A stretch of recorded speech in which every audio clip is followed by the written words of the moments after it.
Assalamualaikum warahmatullahi wabarakatuh.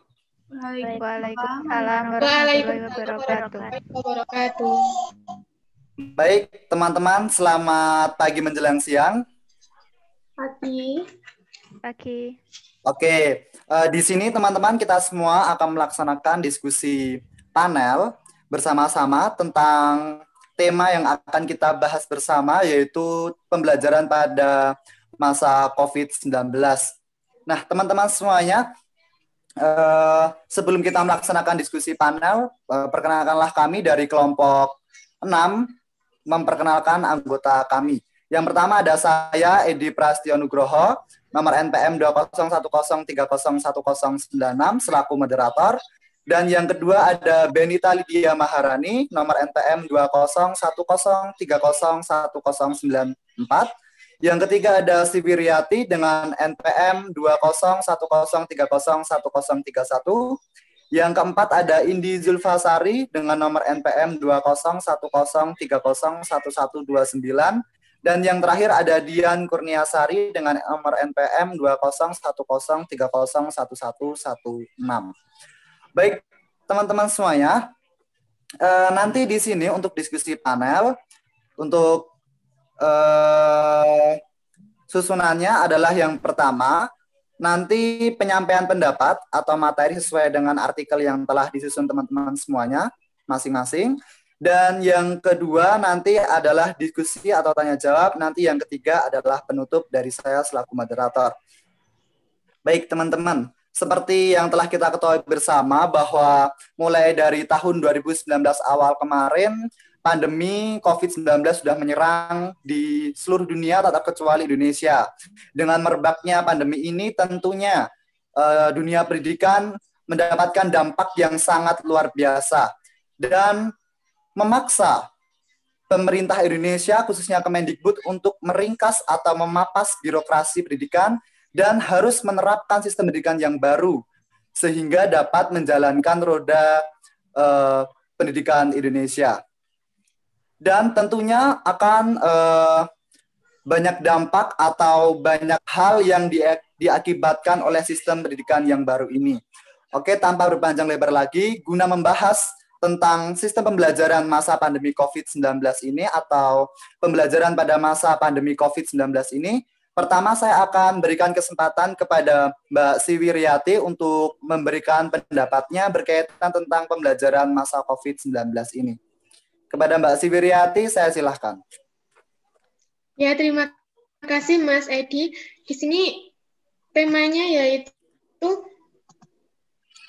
pembelajaran masa COVID-19. Judulnya efektivitas pembelajaran secara daring di masa pandemi COVID-19. Wabah corona virus COVID-19 merupakan virus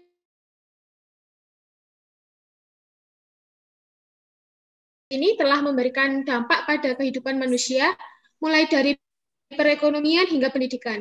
Untuk memutuskan mata rantai penyebarannya, pemerintah melarang adanya kerumunan, pembatasan sosial, memakai masker, dan selalu cuci tangan. Untuk mencegah penyebaran COVID-19, WHO memberikan himbauan untuk menghentikan acara-acara yang dapat menyebabkan massa berkerumun.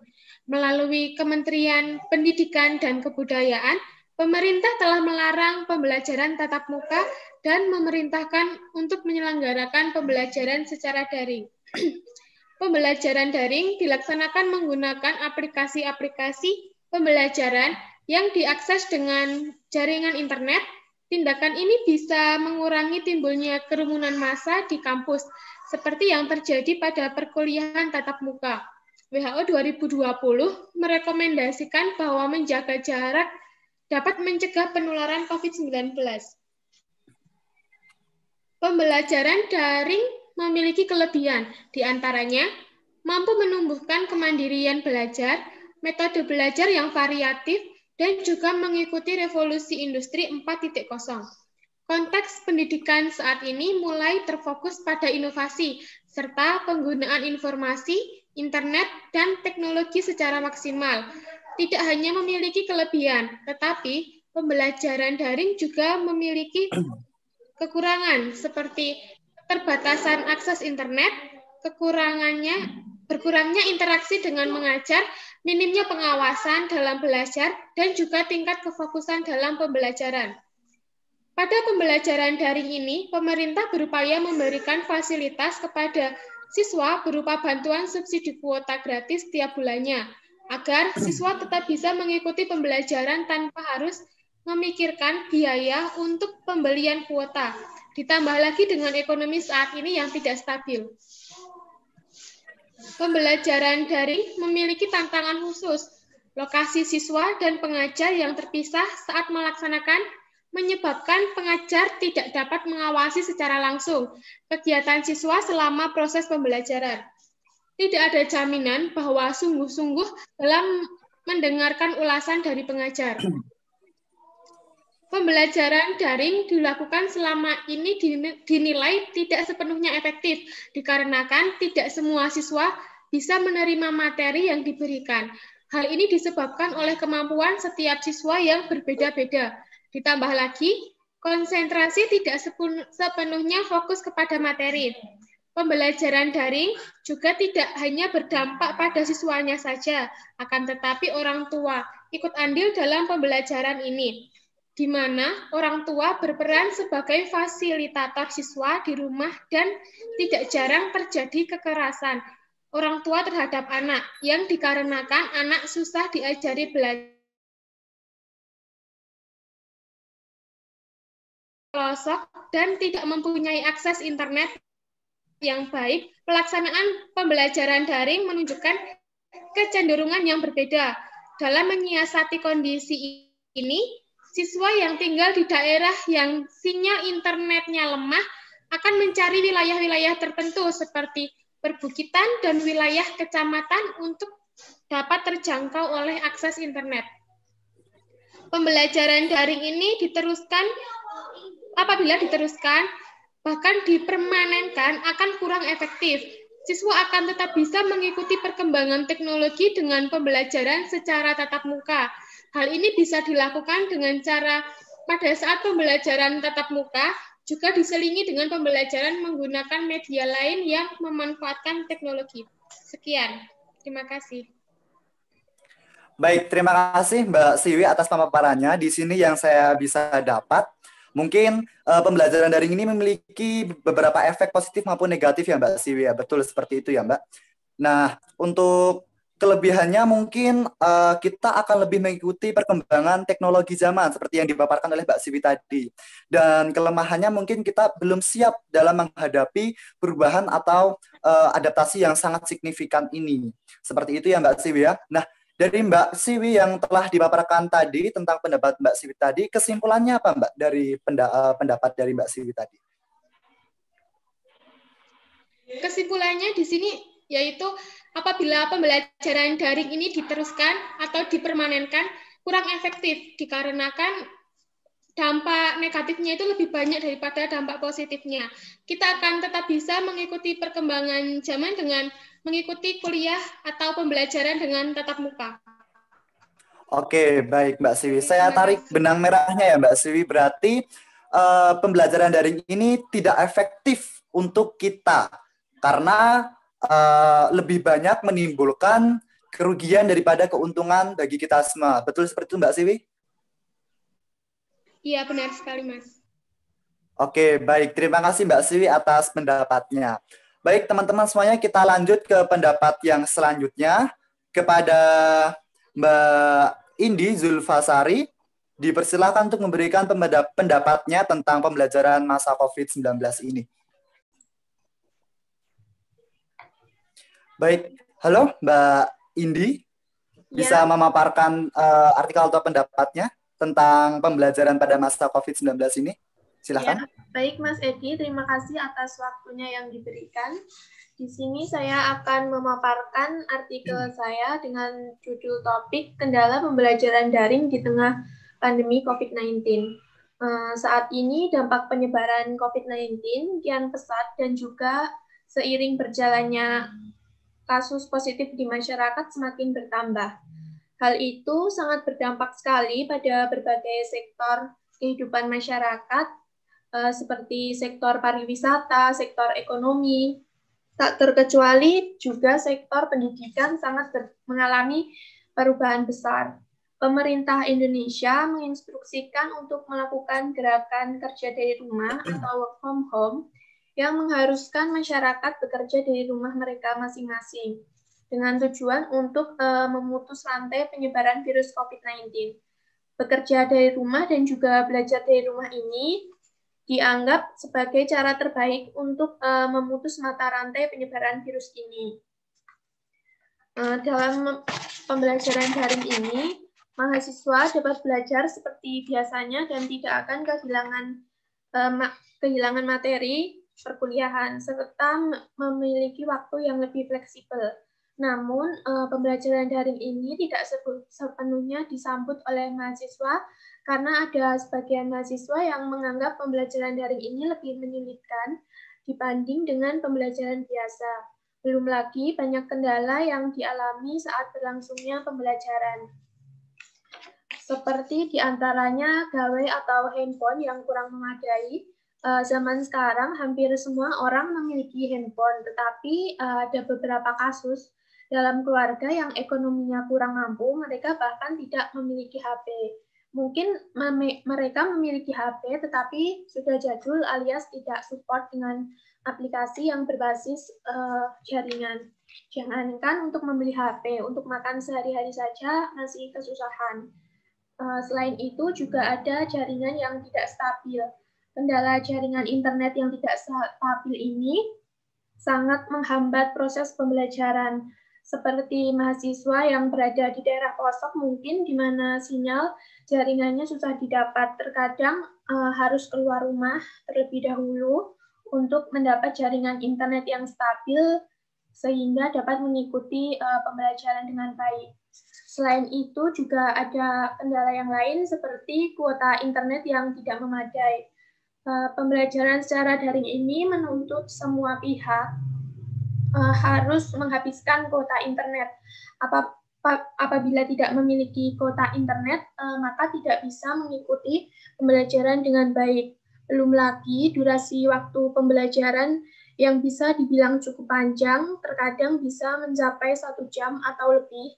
Mau tidak mau, setiap pihak yang mengikutinya harus menghabiskan puluhan gigabyte demi mengikuti materi yang disampaikan. Lalu ada lagi kendala yang lain, seperti fokus menjadi terganggu. Belajar di rumah memang dianggap lebih sulit daripada langsung saat berada di kampus atau sekolah, karena bisa lebih fokus. Jika di rumah memang lebih santai, tetapi ada banyak gangguan yang sifatnya kurang kondusif, lalu membuat pikiran menjadi buyar dan juga membuat kurang fokus. Pembelajaran daring juga tugasnya lebih menumpuk dan juga banyak gangguan saat sedang belajar. Kelas tatap muka dianggap punya feel yang berbeda dibandingkan dengan pembelajaran daring ini. Jika kelas tatap muka interaksi langsung bisa lebih mendukung pembelajaran. Lalu yang selanjutnya kendala lainnya yaitu ada kurangnya kemampuan dalam mengoperasikan gawai atau laptop.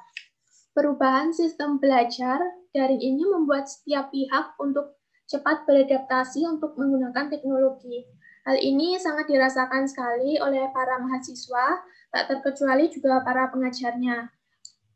Mereka bertahun-tahun sebelumnya mengajar secara langsung, kini pengajar harus cepat beradaptasi dengan teknologi digital karena kegiatan belajar di rumah agar tetap bisa berjalan dengan baik.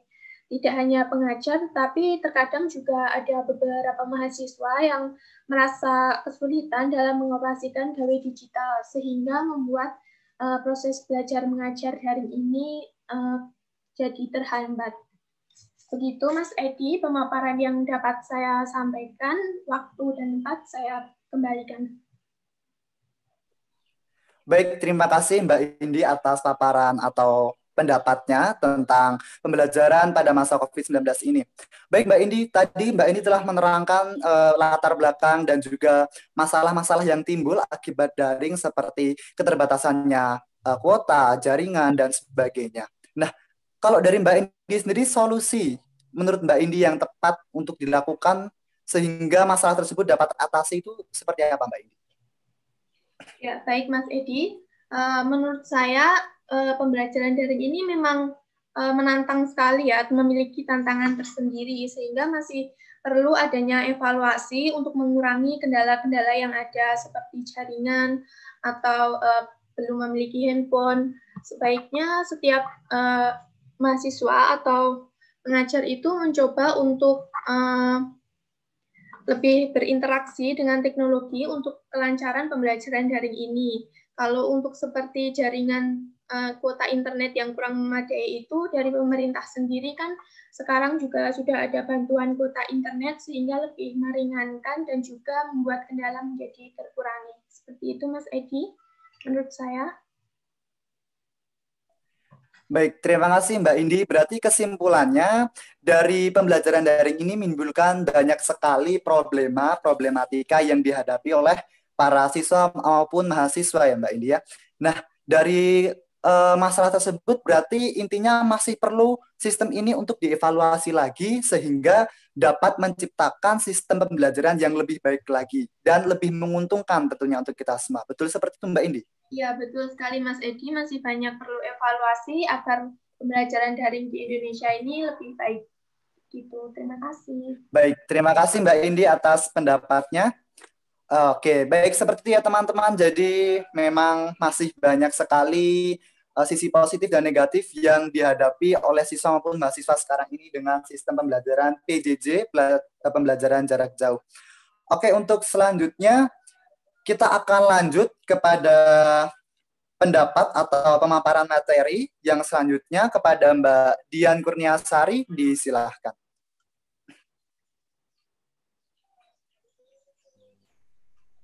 Baik, terima kasih kepada moderator telah memberikan kesempatan kepada saya untuk memaparkan materi. Topik yang saya ambil adalah pembelajaran masa pandemi COVID-19 dan judul materi yang saya sampaikan adalah dampak pembelajaran secara daring di tengah pandemi. Di saat ini kita sudah tidak asing lagi dengan kata virus corona atau COVID-19 yang merupakan penyakit yang bisa menular bahkan sampai mematikan. Yang mengkhawatirkan masyarakat terutama di Indonesia. COVID-19 memberikan dampak besar di segala aspek seperti bidang ekonomi, perusahaan-perusahaan banyak yang bangkrut, banyak tenaga kerja yang di PHK, dan begitu juga di bidang pendidikan. Hal tersebut membuat pemerintah bertindak cepat mengambil keputusan untuk keberlangsungan belajar mengajar. Pada pertengahan bulan Maret, sudah banyak sekolah yang ditutup, sehingga pemerintah memutuskan untuk memulai pembelajaran jarak jauh atau pembelajaran secara daring. Kegiatan pembelajaran secara daring dilakukan oleh berbagai jenjang pendidikan, dari SD, SMP, SMA, dan sederajat hingga perguruan tinggi. Tidak lagi menggunakan ruang belajar mengajar di sekolah maupun di kampus. Namun, pembelajaran secara daring ini sangat memanfaatkan teknologi yang semakin canggih. Teknologi yang dimaksud adalah dengan menggunakan aplikasi-aplikasi seperti WhatsApp, Google Meet, Zoom, dan aplikasi bantu lainnya. Walau dalam menggunakan metode tersebut masih banyak kelemahan, ya, yang paling utama yaitu masalah jaringan. Tidak semua daerah memiliki jaringan yang stabil. Hal itu bisa menjadi penghambat seseorang menerima dan memberikan materi pembelajaran. Repotnya lagi, tidak sedikit guru yang memahami penggunaan teknologi masa sekarang. Adapun guru yang menguasai dan bisa beradaptasi dengan teknologi sekarang itu, yaitu guru yang berusia milenial atau kurang lebih kelahiran tahun 1981. Selain itu juga, tidak semua orang tua mampu memfasilitasi anaknya untuk memiliki laptop atau handphone yang mendukung. Pembelajaran secara daring atau online juga membutuhkan kesiapan orang tua untuk menjadi fasilitator bagi anak-anaknya, terlebih pada anak jenjang SD. Beberapa di kalangan orang tua memang sudah ada yang terbiasa mendampingi serta mengawasi anak-anaknya ketika mengerjakan PR atau tugas sekolah lainnya di rumah. Tetapi, bagaimana dengan orang tua lainnya yang belum terbiasa mendampingi dan mengawasi anak-anaknya ketika belajar di rumah? Tentunya, orang tua yang belum terbiasa itu akan kesulitan menjadi seorang fasilitator saat melaksanakan pembelajaran secara daring. Ketika kegiatan pembelajaran secara daring dari rumah juga memberikan hal positif, yaitu interaksi antara orang tua dengan anak akan meningkat, sehingga orang tua mampu mengetahui sejauh mana kemampuan anak. Dan setiap peserta didik itu pembelajaran secara daring bisa membawa peserta didik memahami dan mempelajari materi dengan cara mereka sendiri-sendiri.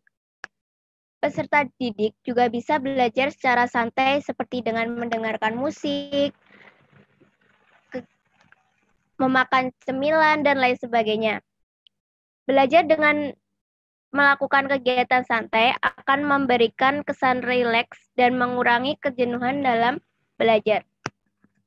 Agar para pelajar mampu menerima materi dengan baik walaupun secara daring, perlulah dilakukan penyederhanaan kurikulum supaya murid dan guru tidak saling memberatkan.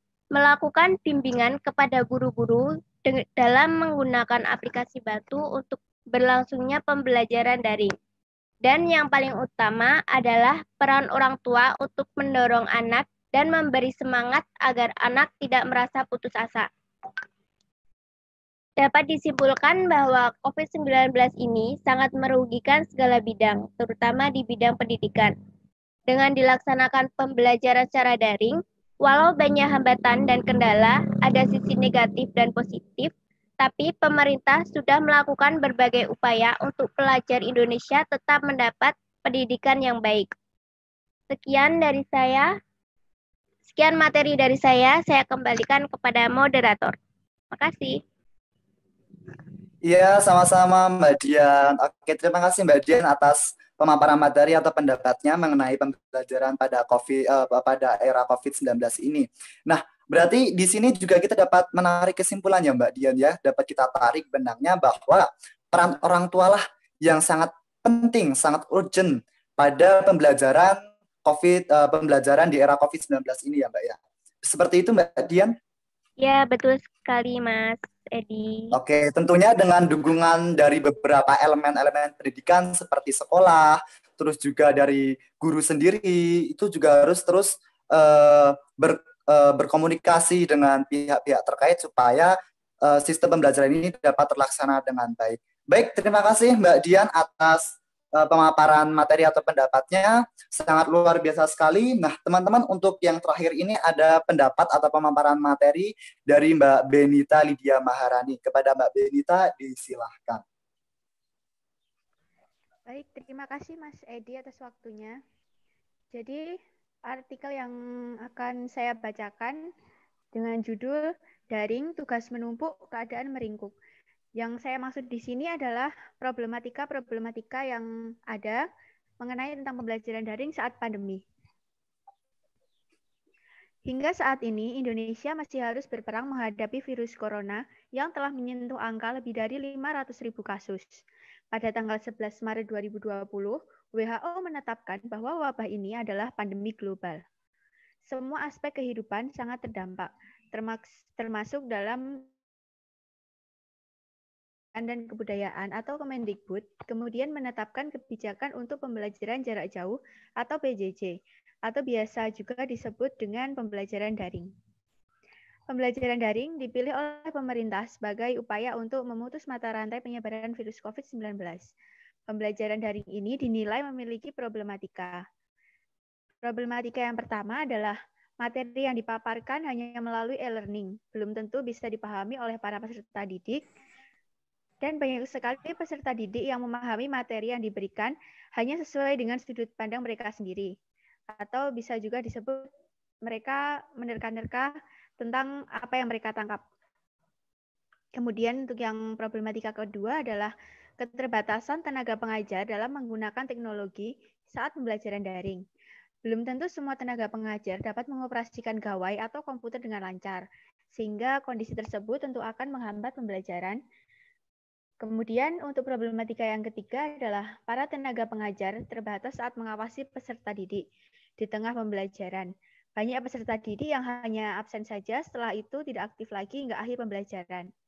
Untuk problematika yang keempat adalah para peserta didik sudah merasa bosan dan malas karena pembelajaran daring ini telah berlangsung selama 6 bulan. Mereka merasa jenuh karena harus menatap gawai atau komputer mereka secara terus-menerus untuk belajar. Banyak dari mereka yang menginginkan agar pembelajaran dapat dilakukan secara tatap muka lagi. Tentu saja dengan berbagai problematika yang ada, harus tercipta juga berbagai solusi. Contoh solusinya adalah saat menyampaikan, sebaiknya tenaga pengajar menyelingi oleh video atau dibuat semenarik mungkin. Kemudian, para tenaga pendidik harus selalu meningkatkan kemampuannya dalam penguasaan IT agar pembelajaran berjalan lancar. Kemudian, para tenaga pendidik seharusnya bisa memberikan kelonggaran waktu pengumpulan tugas, mengingat tidak semua peserta didik memiliki gawai sendiri dan sinyal yang stabil. Untuk sementara, para peserta didik dan juga tenaga pendidik tetap harus menerima keadaan yang mau tidak mau memaksa untuk melakukan pembelajaran secara daring, walaupun dirasa lebih berat dari pembelajaran tatap muka. Semoga saja pemerintah dapat menemukan solusi terbaik untuk menangani kasus pandemi COVID-19 ini agar bisa segera berakhir secepatnya. Sekian, terima kasih Mas Edi atas waktunya. Baik, terima kasih Mbak Benita. Oke Mbak Benita, dari semua pemaparan yang disampaikan oleh Mbak Benita tadi, berarti kesimpulannya seperti apa Mbak Benita? Jadi kesimpulannya, pelaksanaan pembelajaran daring itu merupakan pembelajaran yang mau tidak mau harus dilakukan oleh semua para peserta didik, walaupun problematika yang ditimbulkan dari pembelajaran daring ini cukup banyak. Namun sudah tersedia berbagai solusi yang bisa mungkin dipilih oleh para peserta didik dan juga para tenaga pendidik, bagaimana sebaiknya itu dilakukan. Seperti itu Mas Edi. Oke, baik. Berarti intinya adalah pembelajaran daring ini tuh menimbulkan banyak menyiapkan solusinya. Seperti itu ya Mbak Benita? Iya, betul sekali. Oke, baik. Terima kasih. Oke, teman-teman, kita sudah sampai kepada sesi yang selanjutnya. Tadi kan kita sudah mendengarkan semua pendapat atau paparan materi yang berkaitan tentang pembelajaran pada masa COVID-19 ini dari teman-teman kita semua dari kelompok 6. Nah, di sesi selanjutnya ini kita akan memasuki yaitu sesi tanya-jawab. Nah, saya persilahkan ini bagi teman-teman yang ingin saling memberikan pertanyaan kepada teman yang satunya berkaitan tentang pendapat atau artikel yang disampaikan. Baik teman-teman, silahkan boleh dihidupkan mic-nya, silahkan bertanya kepada teman-teman yang lainnya.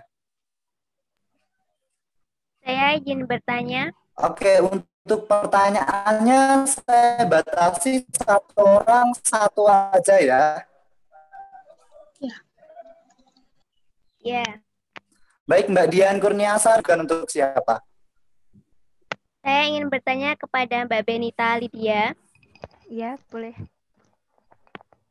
Saya mengamati selama daring dilaksanakan masih ada anak yang menyepelekan sampai anak dan orang tua dipanggil untuk datang ke sekolah sebagai peringatan atau bahkan membuat surat pernyataan.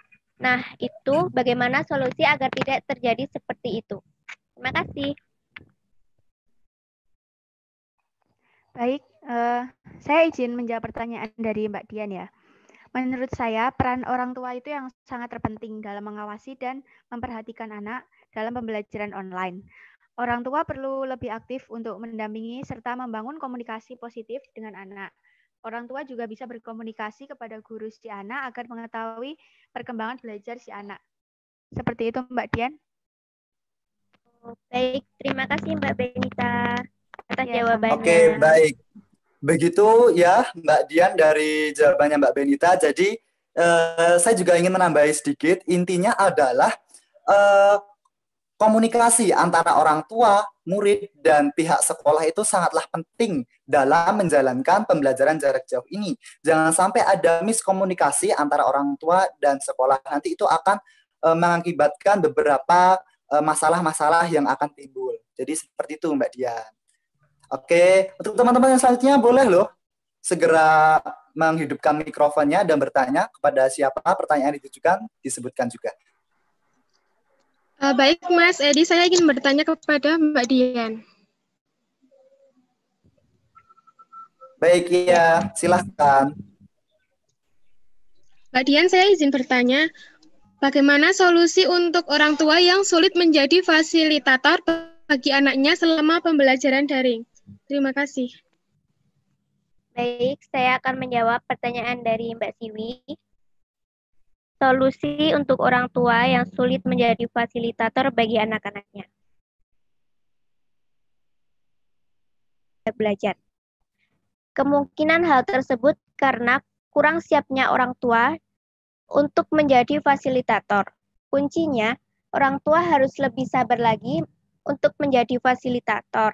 Pelan-pelan membantu memahami mata pelajaran. Dan jika orang tua benar-benar kesulitan dalam membantu anak, orang tua bisa melakukan komunikasi dengan guru. Karena komunikasi antara guru dan orang tua juga diperlukan selama pembelajaran daring ini. Begitu. Mbak Siwi. Terima kasih Mbak Dian. Sama-sama. Oke, begitu jawabannya dari Mbak Dian. Mbak Siwi sudah jelas? Sudah. Oke, baik, terima kasih. Oke, teman-teman, ada yang mau bertanya lagi? Masih ada waktu untuk sesi tanya jawab kali ini?